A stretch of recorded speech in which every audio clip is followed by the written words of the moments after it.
না বন্ধুরা, এটা কোনো পুজোর প্যান্ডেল নয়, এটা কোনো মন্দিরও নয়। তবে তা সত্ত্বেও মা দুর্গার দেখা পাওয়া যায় এখানে সারা বছর ধরেই। তা কোথায় এই জায়গাটা তোমরা কি জানো? না জানলে অবশ্যই ভিডিওটা পুরোটা দেখো, কারণ এই রকম জায়গা কিন্তু সারা কলকাতায় তথা সারা পশ্চিমবঙ্গেও আর কোথাও নেই। চলো ভিডিওটা তাহলে একদম প্রথম থেকে শুরু করা যাক। এখন আছি লেক গার্ডেন স্টেশনে। জায়গাটা হলো ঢাকুরিয়া। এখান থেকে যাওয়াটাই সবচেয়ে সহজ। এই স্টেশনের 1 নম্বর প্ল্যাটফর্মের শেষ প্রান্ত থেকে রেল লাইনটা ক্রস করে বাঁদিকে যেতে হবে। চলো দেখিয়ে দিচ্ছি ভালো করে। এই যে রেল লাইনটা পার হয়ে এবার সোজা হাঁটতে হবে জাস্ট 1 মিনিট।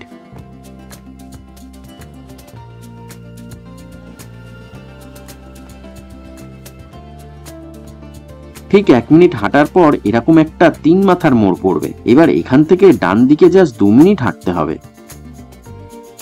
ক্যালকাটা রোয়িং ক্লাবের পাশ থেকে এগোলে চোখে পড়বে রবীন্দ্র সরোবর লেক তথা ঢাকুরিয়া লেকে ঢোকার 3 নম্বর গেট। হ্যাঁ, আজকে আমাদের গন্তব্যটা হলো এই লেক এরিয়ার মধ্যেই। এবার 3 নম্বর গেট থেকে ঢুকে সোজা হেঁটে যেতে হবে 3 থেকে 4 মিনিট মতন। এত সুন্দর পরিবেশে এমনি এমনি হাঁটতেও ভালো লাগে। এখানে ঢুকতে কিন্তু কোনোই টিকিট লাগে না। আর হ্যাঁ, বলে রাখি, গাড়ি নিয়ে আসলে পার্কিংটা এই গেটের বাইরেই করে নিতে হবে, এবং সাথে কোনো রকম সিঙ্গেল ইউজ প্লাস্টিকের জিনিস নিয়ে কিন্তু এখানে ঢোকা একদম নিষেধ। চলে এসেছি আজকের গন্তব্যে। এটা হলো একটা দুর্গা ঠাকুরের মিউজিয়াম। বেশ অনেকগুলো দুর্গা ঠাকুর নিয়ে গঠিত এই মিউজিয়ামটা। চারিদিকের পরিবেশটা দেখো, ওফ, অসাধারণ। একদম লেকের পাশেই এই মিউজিয়াম। ঢাকুরিয়া লেকের একদম মেন গেট দিয়ে ঢোকার মতোই এই মিউজিয়ামে ঢুকতেও কিন্তু কোনোই টিকিট লাগে না। এই দুর্গা মিউজিয়ামের অফিসিয়াল নাম হলো মা ফিরে এলো আর্ট গ্যালারি। চলো এবার ভিতরে ঢোকা যাক।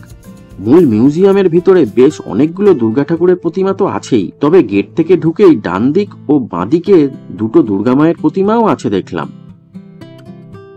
যেমন এটা হলো চেতলা অগ্রণী ক্লাবের 2017 সালের দুর্গাপুজোর প্রতিমা। ঠাকুরের গায়ের রংটা এমনই যে দেখে মনে হচ্ছে যেন মূর্তিটি কাঠের তৈরি।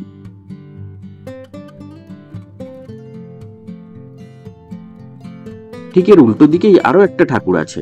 এটা হিন্দুস্থান ক্লাবের 2021-এর পুজো। দারুণ বানিয়েছিল কিন্তু ঠাকুরটা।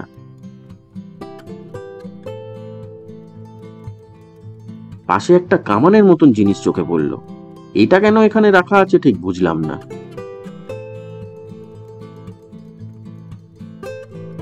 এবার একটু এগোলেই সামনে চোখে পড়ল অনেকটা আইফেল টাওয়ারের মতন দেখতে দারুণ একটা স্ট্রাকচার, এবং তাতে লেখা আছে মা ফিরে এলো। এটা এই দুর্গা মিউজিয়ামেরই নাম, যেমনটা একটু আগেই বললাম। এটা কিন্তু দারুণ একটা সেলফি পয়েন্টও বটে।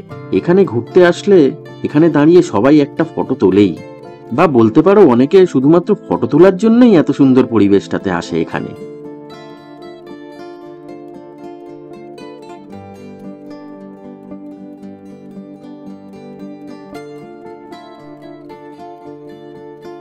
সামনে ডান দিকে এটাই মূল মিউজিয়াম, এবং এটা একটা রথের মতন করে বানানো হয়েছে। সামনে একটা ঘোড়া এবং তার পিছনে দুটো চাকা। আর মিউজিয়ামের পুরো দেওয়ালের গায়ে সুন্দর টেরাকোটার ন্যায় কাজ করা, যেমনটা দেখতেই পাচ্ছ। ডান দিকে আরো একটা দুর্গা মূর্তি চোখে পড়ল। একটু অন্যরকম দেখতে ঠাকুরটা, তবে এটা কোন ক্লাবের পুজো সেটা তো লেখা নেই দেখলাম।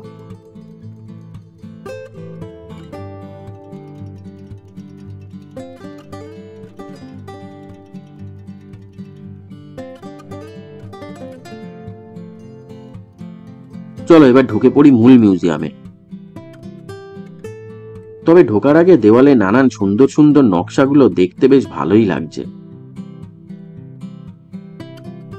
একটা বড় হলঘর জুড়ে বানানো হয়েছে এই দুর্গা মিউজিয়াম। তবে আমার নজর কাড়লো উপরে সিলিংটা। কয়েক হাজার ঘন্টা দিয়ে বানানো হয়েছে, এটা অসাধারণ লাগছে। কিছু কিছু ঘন্টার মধ্যে লাইট দিয়ে সাজানো হয়েছে। এবার এক এক করে মা দুর্গাকে দেখা শুরু করি। এটা যেমন আলিপুর ৭৮ পল্লীর পুজো 2019 সালের, বেশ দারুণ। লাস্ট 7-8 বছর কলকাতার মধ্যে যে দুর্গাপুজোগুলো হয়েছে সেগুলোর মধ্যে বাছাই করা কিছু দুর্গা ঠাকুরের প্রতিমা নিয়েই গড়ে উঠেছে এই মা ফিরে এলো দুর্গা মিউজিয়াম। এবং প্রতি বছরই এখানে দুর্গা ঠাকুরের মূর্তিগুলো কিছু কিছু সংযোজন ও চেঞ্জ করা হয়।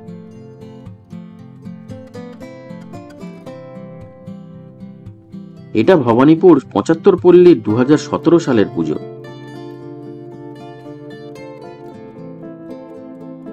পাশের এই দুর্গা প্রতিমাটা দেখে আমি তো চোখ সরাতে পারছিলাম না। একদম সত্যিকারের জীবন্ত মানুষের মতন দাঁড়িয়ে আছে মনে হচ্ছে। বিশেষ করে মুখটা একদম রিয়েল, অসাধারণ বললেও মনে হয় কম বলা হবে। নিখুঁত নিপুণ হাতের কাজ মানতেই হবে। বরিশা ক্লাবের পুজো ছিল এটা, তবে কোন সালের সেটা লেখা নেই। এবং সাথে যদি প্রতিমা শিল্পীর নামটাও লেখা থাকতো তাহলে খুবই ভালো হতো। পরের ঠাকুরগুলো দেখতে দেখতে এখানে কিছু কথা বলে রাখি। এই মিউজিয়ামের মধ্যে কিন্তু কোনো এসির ব্যবস্থা নেই, এমনকি কোনো ফ্যানও নেই। তবে তাই বলে যে খুব গরম লাগবে বা সাফোকেশন হবে সেরকম কিন্তু কোনো ব্যাপার নেই। এত সুন্দর সুন্দর ঠাকুর দেখতে দেখতে ফ্যান বা এসির কথা মনেই পড়বে না। এইরকম দুর্গা ঠাকুরের মিউজিয়াম কলকাতার বুকে কিন্তু আর কোথাও নেই। আর শুনেছি সারা পশ্চিমবঙ্গেও আর কোথাও নেই নাকি এইরকম মিউজিয়াম।